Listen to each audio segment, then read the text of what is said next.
Isa ka bang OFW na pauwi ng Pilipinas? Naranasan mo na bang makauwi ng walang pasalubong para sa pamilya? Huwag kayong mag-alala dahil may solusyon dyan. Narito ang Tres Marias Sweet House, isang kilalang chocolate store na nag-aalok ng COD o cash on delivery service para sa mga OFW na kakalapag pa lang sa Pilipinas. Ang maganda dito, maaari nilang ihatid mismo ang inyong order sa NAIA o airport at doon na kayo magkita bago kayo magbayad. Kaya kahit wala kayong dalang pasalubong mula sa abroad, makakabili pa rin kayo ng imported chocolates para sa inyong mga mahal sa buhay. May branch sila sa NAIA Terminal 3 kaya napakadali para sa mga bagong dating na pasahero. Sa pagbisita ko sa kanilang FB page, napansin ko na marami ng OFW mula sa iba't ibang bansa tulad ng Israel, Switzerland, Russia, Ireland at marami pang iba ang nagtitiwala at umuorder sa kanila. So, ito naman po yung mga pina-customize ni customer from Canada. Si customer po ay order ng 10 bags. Ang gusto ni customer, meron siyang coffee mate, meron siyang spam, may coffee, may dalawang almond balls, meron siya isang party mix, may dalawang Vienna, at isang Kinder Buns. So, itong order na to, customized to ni customer. Si ma'am naman ay imi-meet up namin siya sa Terminal 3 sa June 19 po. Nagmi-meet up po kami sa NAIA Terminal 1, 2, and 3, COD po. At kung naghahanap kayo ng pasalubong package, mayroon silang chocolate bundles na nagsisimula sa halagang 1,000 pesos. Ito po yung bundle namin na worth 1K.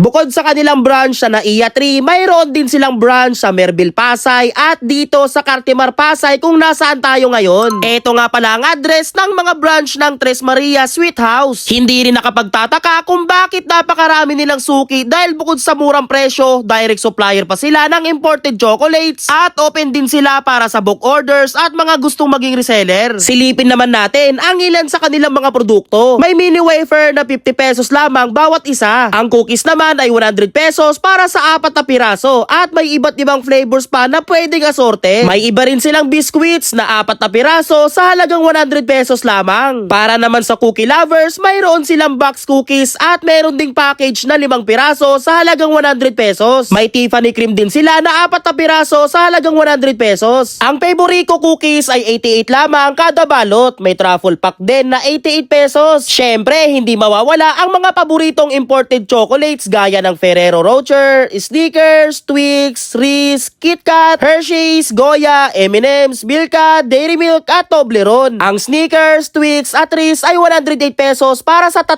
piraso. Samantalang ang Hershey's at KitKat ay 120 pesos para sa 3 piraso. At ang Goya naman ay 88 pesos para sa 3 piraso. Hindi lang chocolates ang mabibili rito dahil meron din silang iba't ibang inumin. Meron din silang Coffee Mate, mga kaping barako, imported coffee product, may mga delata tulad ng luncheon meat, corned beef, spam, sausage, may mga iba't ibang klase rin ng gatas. Meron din silang noodles gaya ng ramen at buldak noodles. Meron ding sabon at marami pang iba. Sa dami ng kanilang produkto, hindi na natin gayang isa-isahin lahat. At alam nyo ba, 5 taon na rin tinatangkilik ng kanilang mga loyal customers ang Tres Marias Sweet House dahil sa kanilang magandang serbisyo, murang presyo at kalidad ng mga produkto. Kaya guys, kung naghahanap kayo ng imported chocolates, pasalubong package, book orders o gusto ninyong magkaroon ng sariling negosyo bilang reseller, mag-message lang kayo sa Tres Marias Sweet House. Lalo na sa ating mga OFW na pauwi ng Pilipinas. Isang message lang at maaari nilang ihatid ang inyong order sa airport. Napakadali, napakabilis at siguradong may pasalubong na kayo pag uwi. Tol, alam mo ba itong Chips Delight na to? 5 piraso, 100 pesos! 100 pesos? Yes! Tignan mo naman. Oh, kahit assorted tol, pwedeng pwede. Uy. Oh, ito yung pinili ko. Coffee caramel chip cookie. At meron din sila ditong chocolate chip cookies. Uy. Yan, diba? O, tikman natin itong dalawang nilang flavor, ha? Sige. 100 pesos, 5 piraso na, diba? Pwede mo ipang regalo to sa mga chikiting. Tikman natin. Wala nga. Umuwi kape, idol. Okay, man. Sarap. Ito naman yung sunod natin titikman yung kanilang chocolate chip cookies. Ayun. May chocolate chips siya, diba?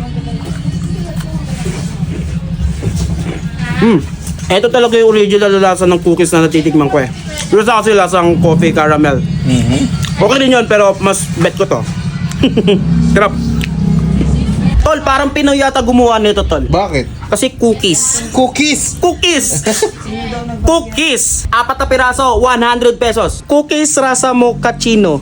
Cookies butter, cookies kelapa, coconut cookies siya. Tapos ito, cookies suso vanilla. Ano to? Pero tikman na natin to, tol. Ano yung masarap tikman dito, tol? Ikaw mamili, tol. O Ay, sige, ito, tol. Ayan. Yan, tama ka ng decision, tol. Galing mo magpapili ah. Milk vanilla cookies, tol. Mhm. Ito yung laman niya. So, unang kagat, tol, di mo malalasaan yung ano eh, yung vanilla niya eh. Mhm. Pag naano mo na sa bunganga mo, malasahan mo na siya. Ang sarap. Ito na may sunod natin, guys, yung kanilang KitKat Miniatures. Ooh, May 4 na laman, idol. Ayan, idol, oh. KitKat yan, ha. Ah, good for 2 person siya. Good for 2 person. Oo, tag-isa, oh. Sa itong isa, oh. Sige nga. Uy, thank you ah. Tol, meron din pala ako ditong mini wafer choco. Aha. Mini wafer milky. Aha. Tol, 50 pesos lang kada isang, ano nito, isang ganito. Uy. 50 pesos lang, tol. Totoo, Ang tol. laki, no? Yes, pero ang titikman ko dito ay chocolate. Pwede ka na mag-Netflix. Okay siya, tol. Tol, meron din silang dairy milk. Dairy Milk. 10 pesos! 10 pesos. 10 pesos lang, idol. Uy! Good for 3 person siya, 3 idol. person. Oh.